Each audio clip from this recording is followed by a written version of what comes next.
ઓ વેલો ને મેં મારા સોરાને ફોન નથી કર્યું. ફોન કરું હું કરે.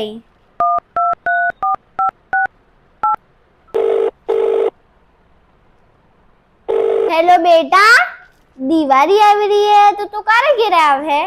બા મો ઘેરે આવી જતો, પણ મારા હાથીવાળા સબ સાપર ગયા ને 2 મહિના થયા, મને પગાર જ નહીં મળ્યો.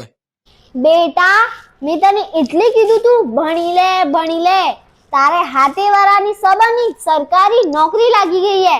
ઈ સબ ચપરાસી બની ગયા હે. બા માં હાથે ભણવાવાળા જે તા એ ચપરાસીની નોકરી કરી રહ્યા હશે ને એનાનો જેટલો પગાર હે કે એટલો તો હું કોર્ટમાં ખાલી રિચાર્જ કરાવું. બા તને ખબર હે કે નહીં ખબર હે? બેટા તારી વાત તો હાસી હે, पर આપણે समाज में सरकारी नौकरी वालों ने सम्मान मिले. आजकल सबने सरकारी नौकरी तो जो है बात तो सही है